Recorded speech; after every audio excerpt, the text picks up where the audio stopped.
آپ جانتے ہیں نا کہ رشوت کتنا بڑا گناہ ہے، لیکن آج کل اس کو ہدیہ کہا جا رہا ہے، یہ ہدیہ پیش کر رہے ہیں، ساری دنیا جانتی ہے ہدیہ دینے کے لیے اور لوگ تھوڑے ہیں، پولیس والوں کو ہدیہ دیا جاتا ہے، افسروں کو ہدیہ دی، یہ ہدیہ نہیں ہوتا، یہ رشوت ہوتی ہے۔ عمر رضی اللہ تعالیٰ عنہ کے دور میں ایک آدمی تھا، وہ عمر رضی اللہ تعالیٰ عنہ کو کبھی کبھار اونٹ کی ران کا گوشت پیش کیا کرتا تھا۔ 2 4 5 مرتبہ ایسے ہوا، جب بھی وہ آتا تھا عمر رضی اللہ تعالیٰ عنہ کے لیے اونٹ کی ران کا گوشت لے کر آتا تھا، اور ایک مرتبہ ایسے ہوا وہ جو آدمی اونٹ کی ران کا گوشت لاتا تھا اس کا کسی آدمی سے جھگڑا ہو گیا،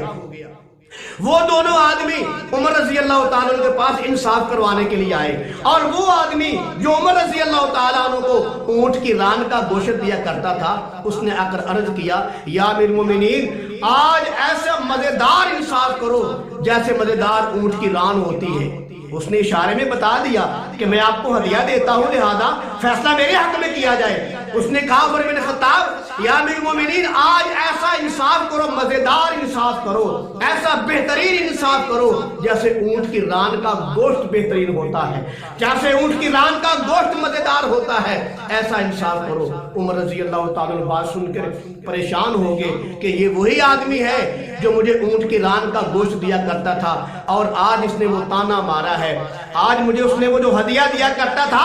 اس کو رشوت کے طور پر استعمال کر رہا ہے کہ جیسے میں نے آپ کو وہ اونٹ کا گوشت دیا جیسے وہ اچھا ہے، آج ایسے ہی اچھا فیصلہ کیا جائے۔ عمر رضی اللہ تعالیٰ سمجھ گئے کہ یہ آدمی فیصلہ اونٹ کے ران کی گوشت کے بدلے فیصلہ اپنے حق میں کروانا چاہتا ہے۔ عمر رضی اللہ تعالیٰ دونوں کی بات سنی، سن کر فیصلہ جو تھا حق پر کیا۔ اس کے بعد عمر رضی اللہ تعالیٰ عنہ نے جتنے ان کے وزیر تھے، مشیر تھے، سب کو خط لکھے، کہا آج کے بعد کسی آدمی نے بھی کسی کا ہدیہ وصول نہیں کرنا۔